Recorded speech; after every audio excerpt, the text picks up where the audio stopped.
Okay, cool. All right, here we go. Welcome back to HPP, the podcast that covers college basketball in the NBA draft inside and out. I'm Rich Harris. Thank you for joining us again. Today, I'm joined by Drew Barton and Doc Llewellyn, as always. And we are also joined by Clayton Conover, who is at the NBA All-Star Weekend in Salt Lake City for the past 3 days.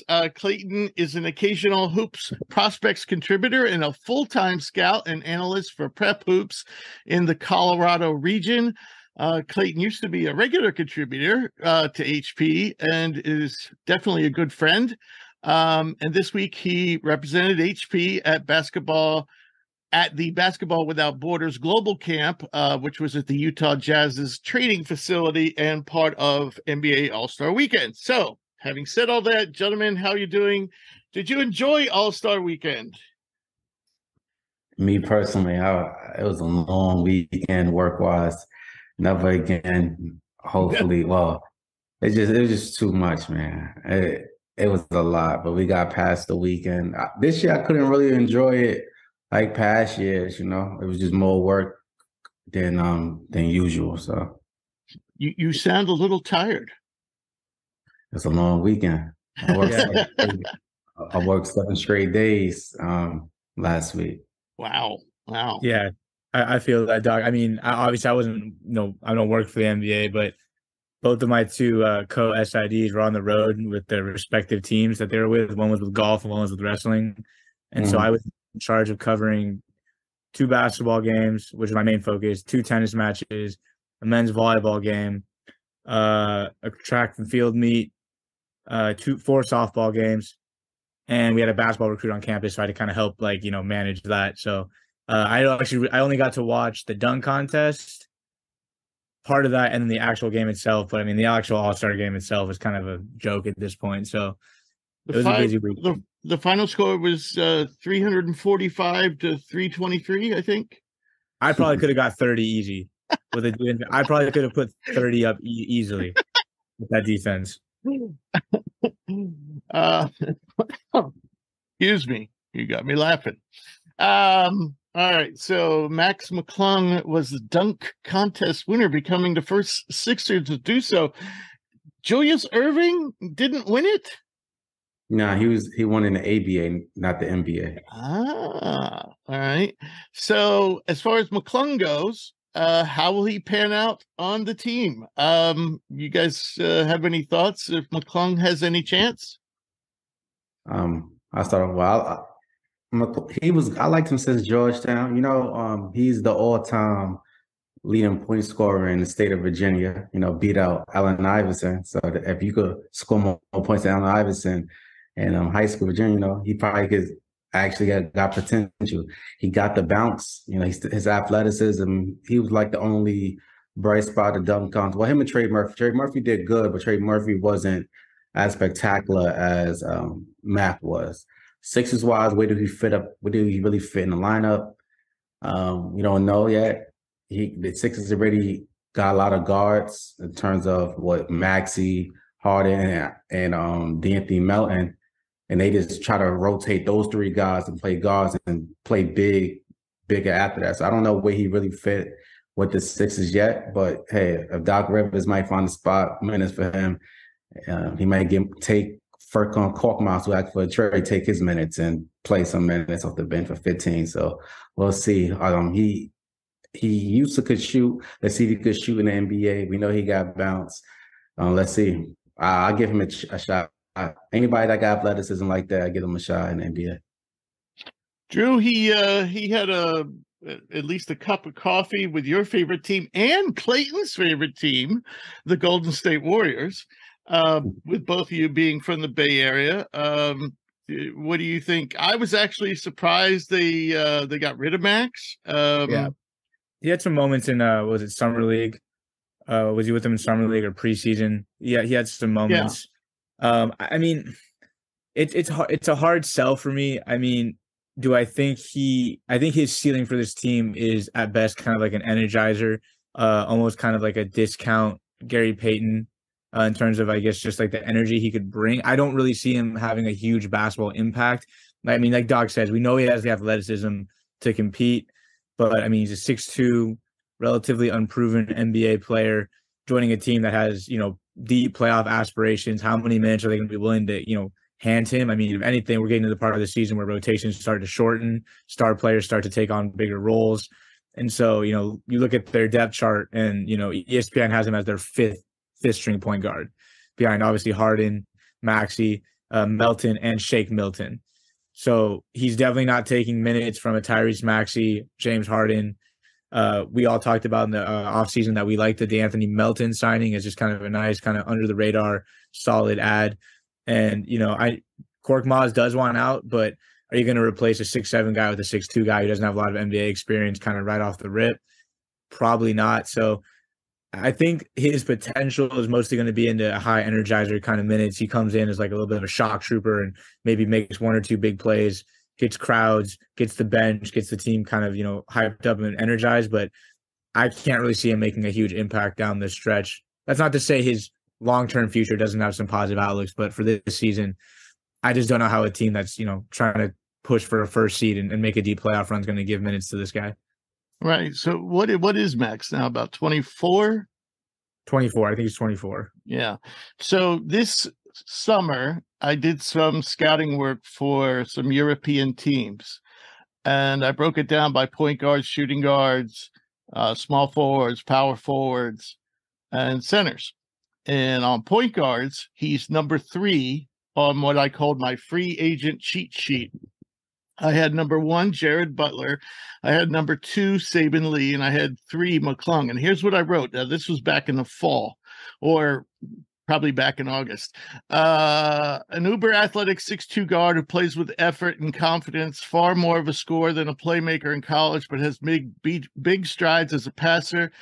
In his rookie season in G League, he averaged 7.5 assists with an assist-turnover ratio of 2.4. He also averaged 21.5 points and 6.7 rebounds with nice shooting splits. He was 47 from the floor, 38 from deep, 89 from the line. Excels as attacking off the dribble, shooting on the move, though he could still tighten his handle and improve his pull-up game.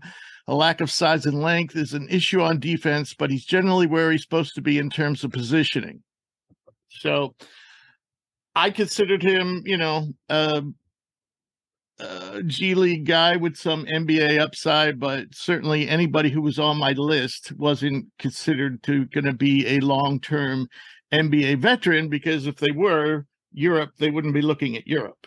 So I considered him a guy that this was based on guys who might be spending the majority of their career in the G League, and they might be looking for maybe better money in Europe. So he's number 3 out of about 100 point guards. So, and on Saturday, I guess he only made like 100K from his yearly contracts from G League. He made that in 1 week, in 1 day at the NBA dunk contest. So it's all about popularity. His follower count went up, I think, to near 1 million. So he's going to keep, popularity, drives. He's a popular guy. He's going to I think he's going to find a team, even if it's not the Sixers.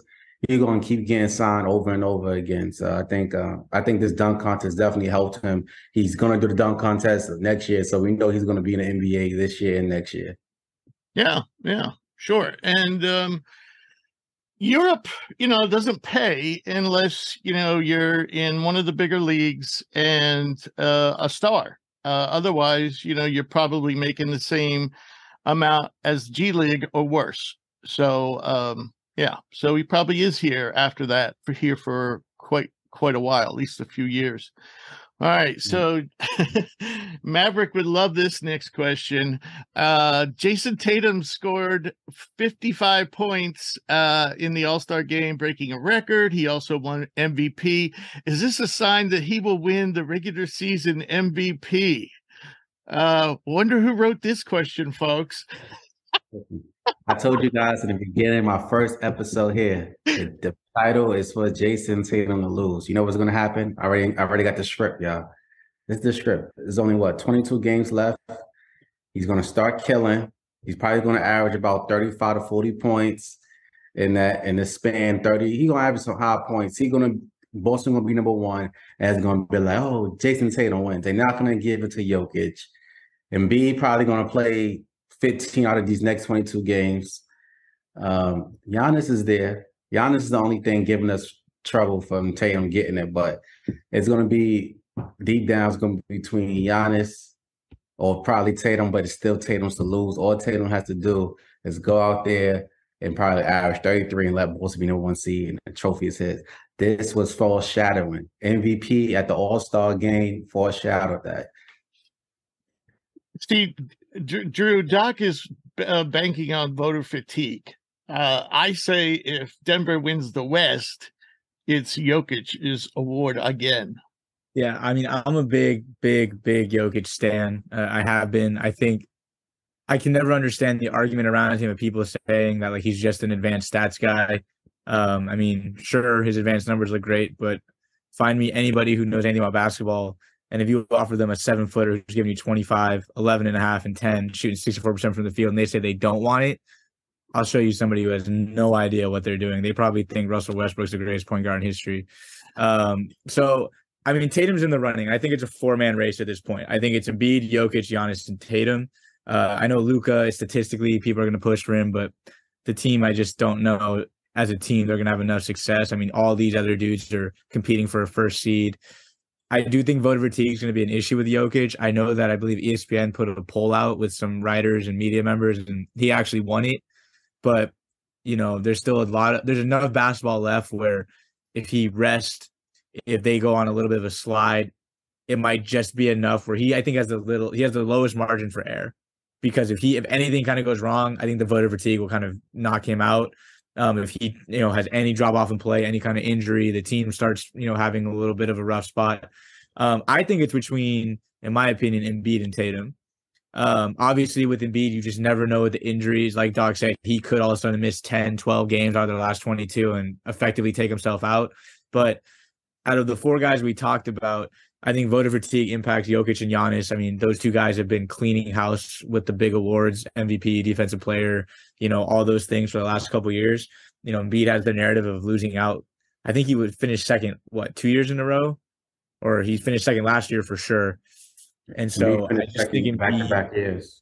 Yeah. I think Embiid personally is the better two-way player. I mean, we know that offensively he's leading the league in scoring, or he's close. I think he might have fallen to second now, but he's right up there. I mean, he's averaging 33 a game.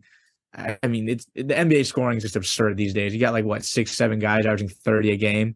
I mean, Shea averaged 30 a game and was an all-star reserve. Played 8 minutes in the all-star game. It's ridiculous. But I think Joel Embiid, in my opinion, should have the inside track just because he gives you the offensive output and you're getting really great rim protection and elite defensive presence from at least a big. But it's going to come down to if Joel stays healthy. If he misses time, I mean, Tatum, before the All-Star game, I think he had a 40 ball. He had 2 40 pieces before the All-Star game. So if he carries that momentum and if he can get to, 35 a game for the rest of the way, it's going to be hard not to give it to him, especially if they lock up first. But I got Embiid versus Tatum, and I'm taking Embiid to win MVP this year. Where is all this scoring coming from? Just no. I mean, it's just usually and typically, you have. I mean, for somebody to be averaging over 30 is pretty rare, and I mean, back in the 70s and 80s, you might have 1 or 2 guys that are around 27, 28, maybe a guy every now and then gets around 30. But now you're saying 7 guys are averaging over 30? 7 guys at 30 with 10 guys over 27. Wow. So where is it coming from? Just the new hand check rules or I just think that's been around for a while though. The scoring is like this. It's not really because of the hand check rules.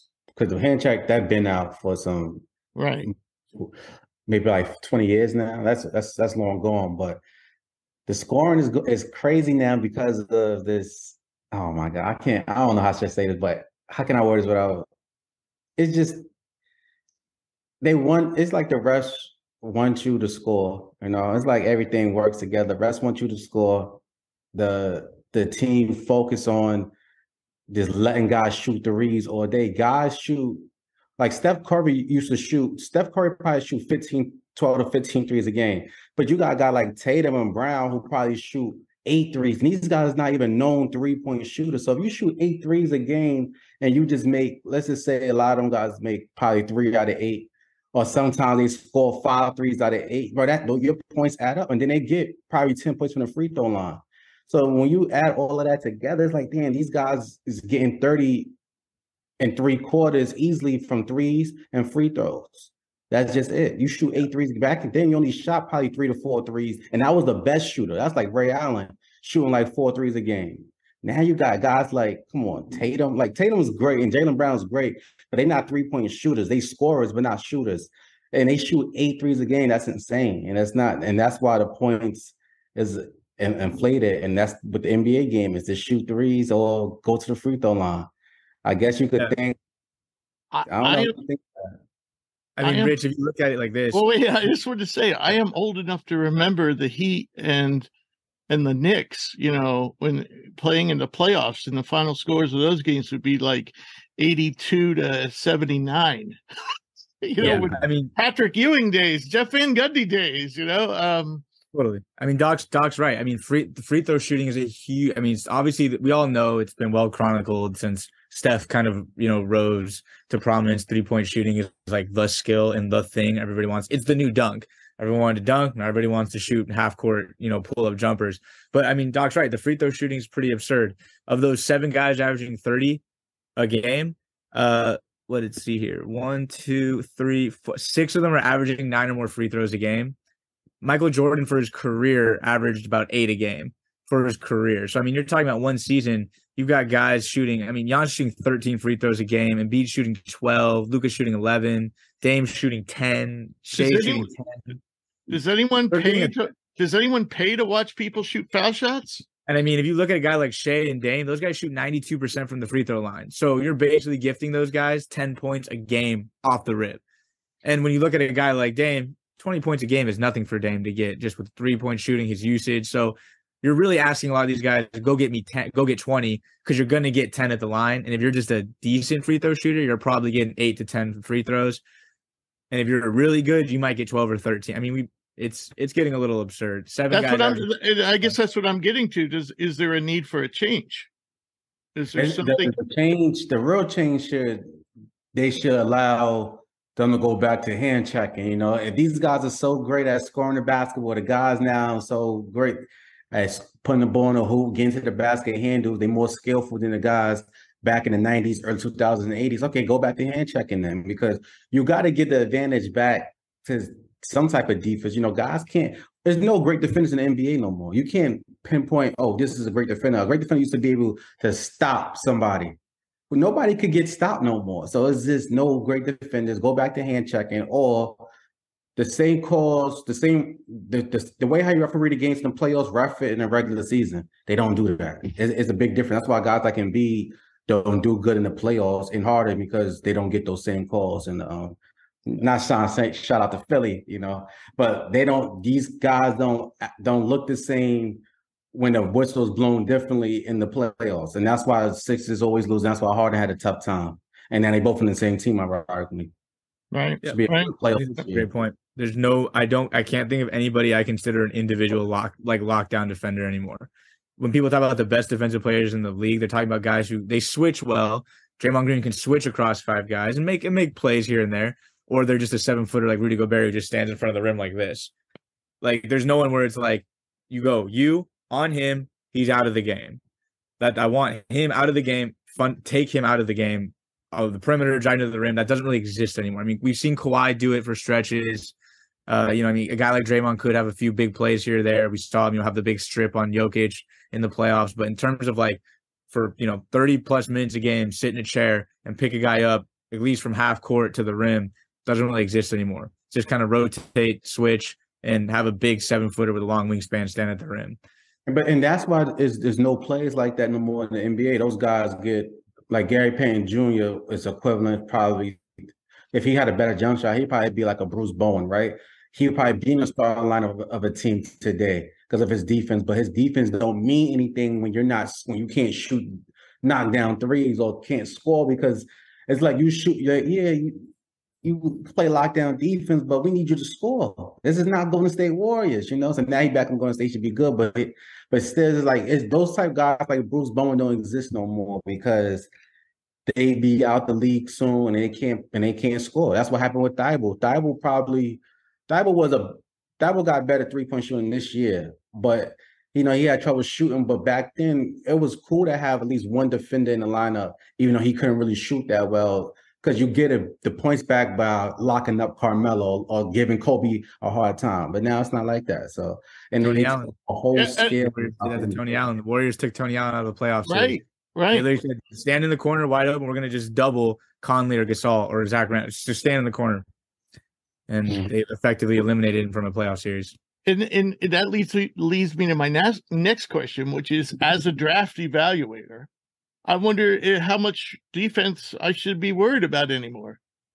You know? Yeah, that's true. Because the defense, if a player comes in saying, "Oh, he's a great defender," but can use some work scoring the basketball or shooting, he's probably not going to last in the NBA. You know, you got to at least have some type of offense. As long as the guy, back then it used to be like Drew Gooden. He used to have a sweet spot from the mid range. He could hit that one shot from next to the right side of the free throw line or the left side of the free throw line. See, guys used to have that mid range. These guys don't become a sweet spots no more. Like that used to be a thing growing up. Or what's your hot spot? Where you shoot from? Where you just always make it.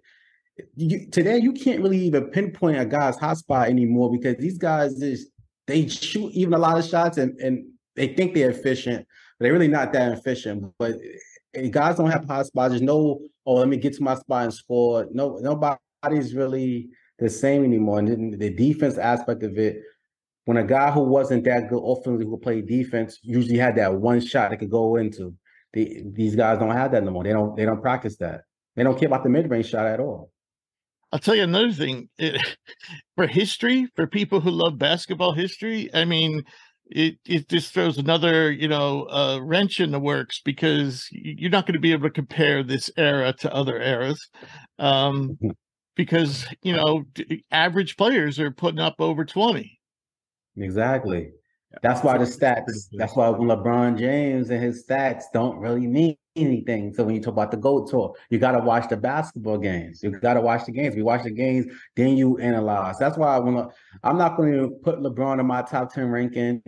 He's in there, but I'm not going to put him in there until he officially retire. We can all sit back and then rate him. Okay, he's just going to keep getting stats and stats and stats. I was going to mess with your brain and think that he's this immaculate player, but it's inflated. It's inflated insanely. I think, and I do believe that record is going to be broken because it's not impossible for that record to be broken when guys is coming into the league every day at 18. So you don't know that. He came in the league at 17. A lot of guys back then, Larry Bird, Magic, they was coming in 21, 22. Now more guys is coming in the same age LeBron is. And you never know how good doctors, even though he say he take care of his body, he do. The doctors is going to get better over time. It's going to be different diets. They're going to get better. That record is going to be broken. I don't know about who. It might be by Luka Maverick, if you listen to him, but hey. I mean, Terry Rozier and Keldon Johnson are scoring 22 points a game. Wow. Terry Rozier and Keldon Johnson are okay basketball. They're okay. They are okay players at best. Like, they're fine. They're serviceable, but they're averaging 22 a game. Pretty sure Gary Payton, one of the greatest point guards of all time, one of the best perimeter defenders of all time, averaged like 17 a game for his career. Reggie Miller, one of the best shooters ever, I think averaged 17 for his career. Yeah. Like, these guys are getting close. Reggie's career high in the season, I think, was 24 to 26 range. These guys are putting up Reggie Miller's career high in the season, and their teams suck, and they're not even that good. Right. But what are we gonna do? All right, so we're gonna wrap up our NBA talk of talking about some draft prospects, but these are future draft prospects, not coming out this year. But Clayton was at the Basketball Without Borders camp. as part of the NBA All-Star Weekend. It featured the 40 top international prospects from 27 different countries. The high school age campers participated in a variety of activities, including anthro and athletic testing, movement efficiency, skill development, shooting and skill competitions, life skills seminars, and 5-on-5 games. So, Clayton, I know that some of these kids were born in 2004, some 2005. Were the 2006 kids as well? No, only 04, 05 guys. Oh, only 04 and 05. So, and it's to my knowledge, they're all high schoolers. So, meaning even though they were born in 2004, that's old enough to be in the draft, but you have to be 1 year out of high school, meaning that they wouldn't be eligible for the draft. And a fair number of these kids came from the NBA academies. So it was kind of an NBA FIBA combined event. So my first question is, were you the most famous scout there? Short answer is no. Not even close. Yeah, there were a bunch of NBA teams there. David Griffin, Masai Ujiri, a whole bunch of different scouts as well. I got to connect with a couple guys, Mike Schmitz, who's now with the Portland Trailblazers, formerly drafted. He hasn't followed us on Twitter, by the way. He lied. He lied straight to your face, Clayton. Yeah, I'm not surprised. Unless you get it writing, people are going to forget so fast. But yeah, no, he was friendly though. He was a nice little talker for the time we had. Okay, so did you get the chance to talk to anyone at length about the participants or about what they're doing there, or anything like that? So I had a variety of conversations. The one dude I actually talked to the most was Rafael Barlow, who's doing NBA Big Board now, who are formerly NBA Draft Junkies. Okay. Yeah, so he was there. He came over on Saturday, right around the second stretch of games. So we were just talking a whole bunch because he's really well versed with a lot of these European guys. He actually spent, I think, 2 months out in Europe, traveling between different countries. So wow, just about everyone that was there, he's seen at least 2 or 3 games of, at least that was coming from Europe. Nice. And so out of the group of 40, including the testing and the practice events and all that stuff, who name some of the guys that impressed you the most? And maybe you could describe, are they a center, or guard or whatever. And I also know that one of your hot performers actually suffered a pretty bad injury. Yeah, so let's just start off with the MVP of the event. That was Matas Buzelis of Lithuania. I wouldn't say he was necessarily the most dominant player the whole time, but of anyone that was like 6'8" or taller, even 6'7" or taller, he was easily the most skilled. He's literally a 6'10" guard. There's just no other way to say it. He got to his spots whenever he wanted to. He never really looked like he was out of control at any points. And, he was really talented making one-handed passes. Like he'd go drive baseline and then make a one-arm left-hand pass all the way up to the top of the key, right on the diamond pocket, wide open shot. So he's a really talented playmaker off the dribble, never too sped up. I think right now he's 6th in the rankings for that class. And of course he's going to G League Ignite here. So we'll be seeing him quite a bit in the near future. Right. Another guy, actually, this is the only player that I really spoke to in length for the event, just because I had a little bit more info on him. This is Miro Little, who's representing Finland for the event. He's only about 6'2". Also, for reference, he's going to Baylor next year. He's already committed. He's about 6'2". Another Baylor guard. Yes, another Baylor guard. But yeah, he was just honestly one of those guys that's just a great leader, really vocal. I forget if it was Raphael or if it was another guy, but they'd seen him in the past at one of the other events. I want to say it was back in Europe. And, he's one of those guys who just sets the example. He's a great character guy. There was a story where they played a game. Miro had, 70-80% of his team's points, just dominated. And a lot of guys, when they're doing all that, they don't really feel like they've already proven everything they've done. So they don't really feel like they got to, help out anyone else, I guess, in the end. But at the end of the game, he ended up picking up all the water bottles and trash that was on his team's bench. So he's a really high character guy, very vocal. He's going to be a great leader and really help out Baylor there. The other thing is too, he's 6'2", but he has a 6'7" wingspan. So he is just has a ton of reach and he uses it really well too. So definitely someone that'll be really exciting there at Baylor. I think he's going to be a fan favorite. Also Elliot Cadeau, another guard, only about 6 foot tall, but easily the most athletic guy in the gym. Whenever he was warming up, he'd be throwing down windmills, east bays, just easily, like nothing else. So yeah, he's one of the most fantastic players there. Quick twitch to athlete. He can get downhill with either direction. Has pull-up game too. He's also one of those guys that can elevate midair. He could hang for seeming like 2-3 seconds. And just be able, whatever you do, try to contest it. He's going to go up around, find the extra teammate, use that airtime to make a decision. So he's incredibly talented. Where's he headed? He's going to be going to University of North Carolina. Okay. Yep. Yeah, I believe he's a 5-star, but don't quote me on that. So let's see some other guys. If we're going to go with some bigger dudes, let's start with Thierry Darlan. He had a really unfortunate day. I believe it was Saturday. I didn't see the play. It was Saturday. I think it was Saturday. You let me know.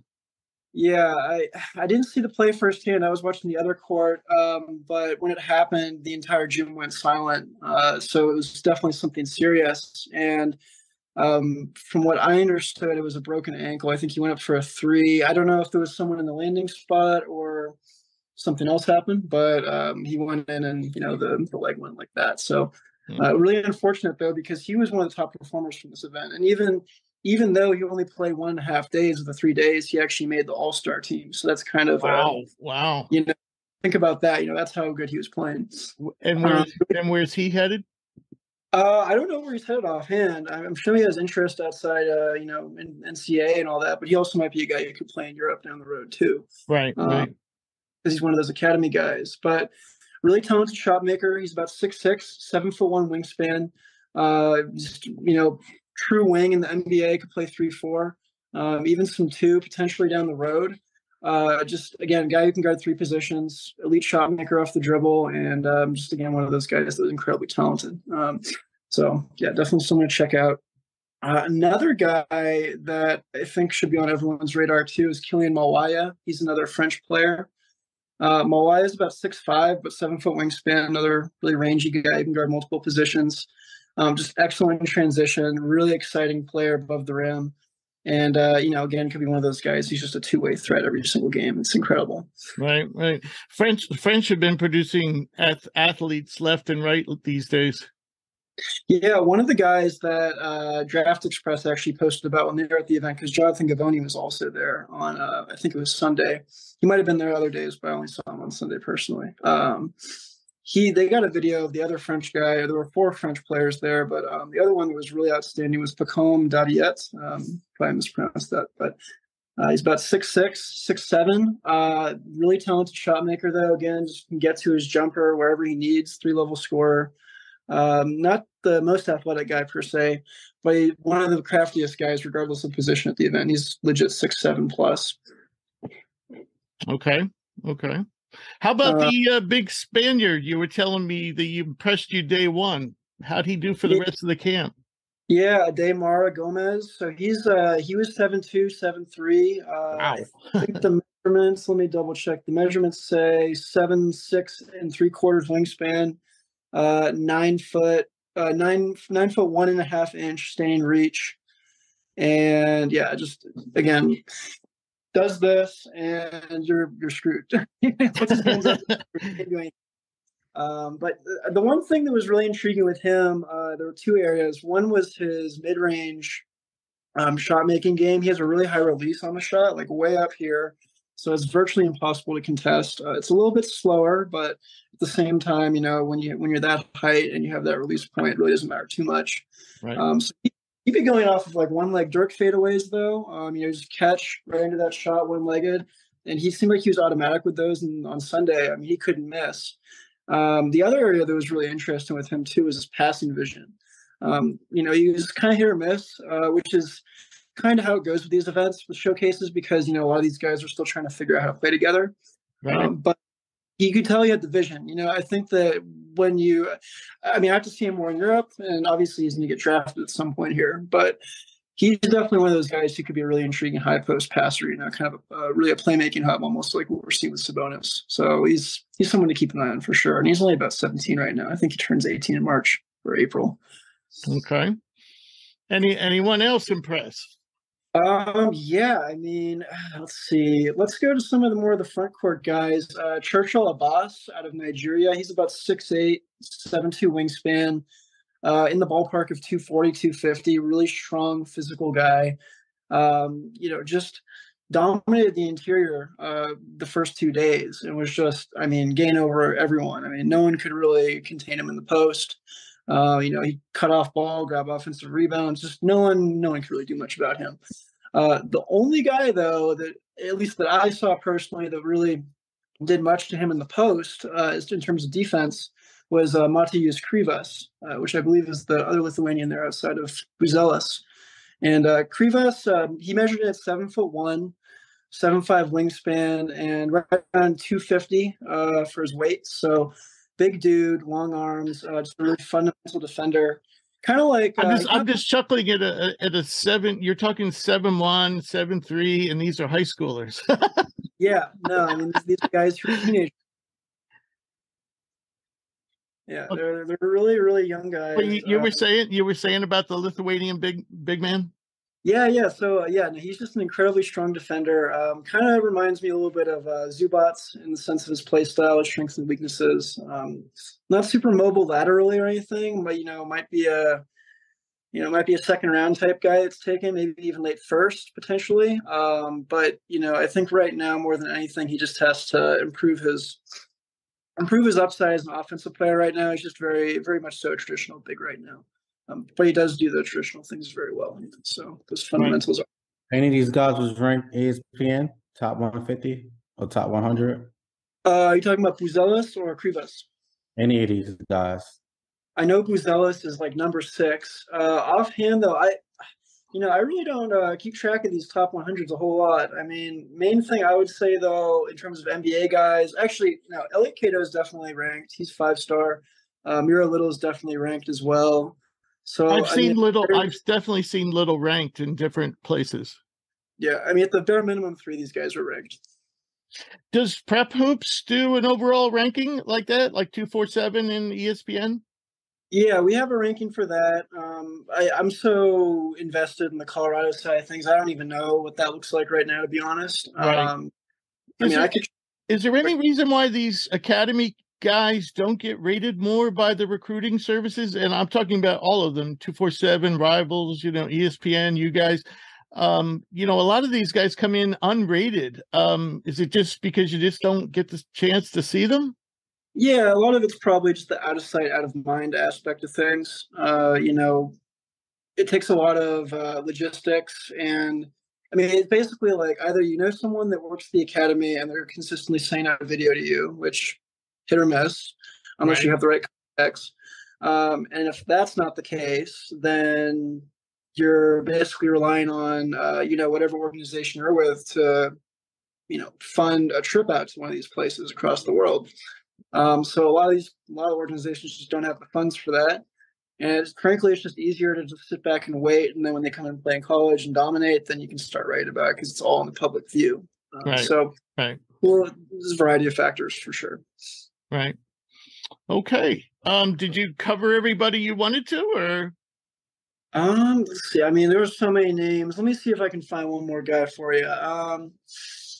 Modu Faltian was solid.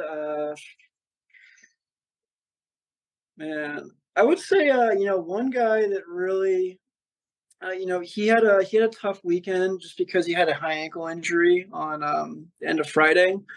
But there's this one guy, he's out of Greece, I believe. Let me double check that. His name's Alexandros Samudarov. He's about 6'10", 6'11". Plays a little bit like Santi Aldama, has similar skills. The one area, though, with him that's just really clear to see when you watch him. He's always in the right spots. He sees the game at a very high level. And, he's maybe not he needs to gain some weight. There's no doubt there. He probably needs to put on 20 pounds if he wants to play in the league. But at the same time, there are not many guys that have his passing vision at his size. It's not often you find dudes like that. Back in, let's see, when was this? This was back in December. He had a game against PAOBC, which I believe is another Greek team down. It is.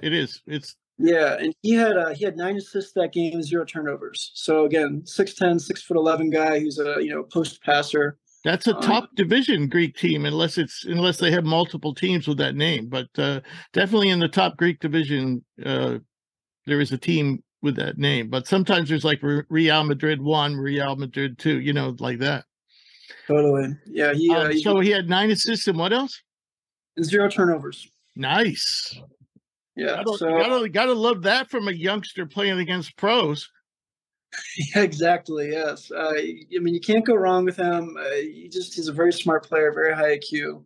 Again, the matter of the fact is, though, he has to gain some weight because right now he just doesn't have the quickness really to keep up with a lot of these guys that are, just faster than him, that are a 3, a 2, a 1, so those guards and wings. And he's still a little bit, in that tweener role where he's still a little bit too thin to take on really big, bulky forwards. Right. But yeah, that really covers it. There's definitely other guys that I could keep talking about because there were 40 dudes, and frankly, 30 of them were awesome and just had a bunch to show off. But at the end of the day, we gotta keep it a little bit concise. Right. So I know your car broke down, and did that get repaired today? Yeah, that got repaired. We're might be back on the road tomorrow morning. We'll see how the weather holds up. Right. There's big storms coming out your way? Yeah, right now it's looking like in Salt Lake City proper, it's probably going to get right around 6 to 8 inches between tomorrow night and between them and Wednesday evening. But up in the mountains, it's supposed to get 3 feet. So it's nice. I used to go skiing all the time, fly into Salt Lake and go up to the Wasatch in Park City. I love skiing up there. So all in all, even though your car broke down, was it a good experience? Oh, it was an incredible experience. Wouldn't take it back. All righty. So guys, we'll wrap up the episode by getting back a little bit to the NBA, and there's been a lot of talk about this subject.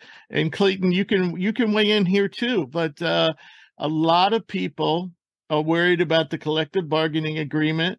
A lot of people are saying that with all the players sitting out and antics, like Kyrie and so forth and so on, that there's going to be some major changes. One of the things I saw that today, someone said that one of the proposals on the table, for example, is if you don't play a certain amount of games, you won't be eligible for the playoffs.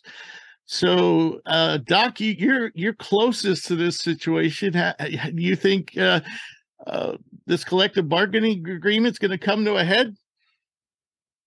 I don't know. I don't. When it comes to the money side of basketball, I try to stay away from it. I don't really like to talk about the money. It's all about the players too. I think the MBPA, they just signed new presidents and new players becoming high in the hierarchy. So we'll see what happens. Right now, that's just all talk, man. You gotta wait. That this conversation is gonna go long. That's just a proposal. It's just like politics in real life. That's why I stay away from politics and and sports in general. Right. You're gonna hit the most outrageous stuff. The highest price or the most outrageous stuff is gonna happen in the beginning. Then when the real talks come, things are gonna start. Okay, that's not happening. That's not happening. That's not happening. So it's all right now. I just think it's way too early to. You think it's you think it's negotiating tactics that are being thrown around right now? It's just politics, man. We saw politics. What happened with the 2020 election? All the back and forth, all the rumors we heard, and then when things really happen and unfolding, we see, okay, this is what really is going on. These are real conversations. It's just, you put something out there. That's what we're starting at, And then you got to be outrageous in the beginning. It's all about politics. That's why I left news. I left politics. I don't really like talking about the politics side, because I'm looked at as a theorist sometimes, or everybody got their different views. Right, I might say something that you might not like that I might say. So I try to stick strictly to the sports side of it, and I hope the NBA and NFL does the same thing. But they don't. They keep politics. NBA, the NBA and the NFL are two different animals. The NFL, that would be more politics if I went into that. But I've been around both leagues, and NFL is more Republican, and the NBA is more Democrat. Yes. So, but it's still politics, though. So even though one is Republican, one is Democrat, they still got their. My feeling is that the NFL owners don't really don't care too much about their players, where the NBA has had a lot more caring toward the health and safety of its players. But some might say maybe they've gone a little too far because the players now, seem to be taking advantage of that. That's true. Drew, you got any final comments? Or I mean, it's always interesting. I mean, this argument's thrown around a lot when we talk about the NFL. I mean, it's billionaires versus millionaires. You know what I mean? And I think Doc is right. I think right now we're probably going to hear the most extreme things. Players aren't going to be eligible to play. They don't play a certain number of games. I mean, that's just, how do you regulate that? You know what I mean? Because then fine, you put that rule, and then the players say, well, I'm hurt. I have a rolled ankle and I'm out for 3 months with a roll. There's always going to be some back and forth. I don't know if you can regulate stuff like that. It's just, there's too much money. There's too much power. Look, I mean, the players in the NBA have gained a lot of gained the ability to push back, and that's never you can't take that away now. They've gained the ability to do things like fire their coach. Yeah, like that. You're never gonna be able to get rid of that. You aren't. You put it out there, you let it happen, and you have to live with that. I think there might be a little bit of a balance. I can definitely see some form of regulation coming in terms of, trying to figure out the whole load management thing. I mean, we've talked about this, Rich. The thing I'm most just disappointed in is the whole getting back to the removing the college rules. I just think that allowing high school players in today's era, where every high school player who scores 20 points in a game and has an Instagram page thinks that they're the next big thing, I just think that's going to become really toxic really fast. We're going to see a lot of kids throwing their names into the ring and have no chance. At least in the past, if you were a high schooler trying to make the jump to the NBA, you were on radars. You were pretty well known. I mean, you had to really be about it. It didn't work out for everybody, but a lot of guys were kind of no-brainers. And I mean, look, Kobe Bryant didn't hit right away. It took him about 2 years to get going. Right. Not a lot of high schoolers around that are Kobe Bryant-esque. I saw Aaron Gordon was in my high school league. I saw Aaron Gordon live multiple times. He was not ready to play in the NBA as an 18-year-old. He's just now starting to finally live up to his potential. He's been in the league for 6 years. So that's the thing I'm most concerned about. Yes, you made the comment. I have some old man tendencies. I love college basketball. I prefer it to the NBA, if I'm being completely honest. So would I love to see guys stick around for 3 or 4 years and just get to really watch them? Absolutely. Do I think that you can play 4 years in college and be a really good NBA player, a la Malcolm Brogdon, for example? Absolutely. So that's the one I'm most worried about, is that it goes back to, I guess, the overarching argument of player empowerment and giving the players more abilities to make more decisions. But, we're talking about handing millions of dollars, responsibility, fame, putting people under a microscope, and they're 18, 19 years old. I mean, these guys probably couldn't tell you how to use a credit card, and we're going to hand them $1 million contracts and expect them to come into the league at 18 years old and put up 20 points a game. That's the thing I'm most concerned about. The rest of this stuff, I agree with Doc. I think it's going to come out. It's going to be mediated. It's going to be figured out. There's too much money at stake for these guys to, I think, really lock each other out, really, not have a season.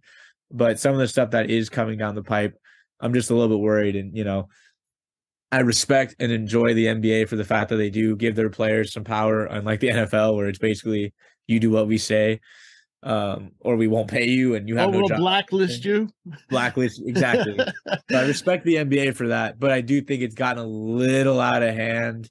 And I really do think that we're going to start seeing high school basketball is going to get I think AAU basketball and high school basketball have gotten really ugly at the highest levels already. I mean, you look at any power rankings of high school basketball, every single is a private prep academy. There's no more grassroots local high school basketball teams that are super competitive, because if you're even kind of good, you're traveling to another state to go play for a travel prep team. It's just getting a little bit too messy, in my opinion. And I think letting these kids jump straight to the league is I think there's going to be some problems. Yeah, I agree. How about you, Clayton? I mean, you're right down there in the trenches. You're with high school guys every day.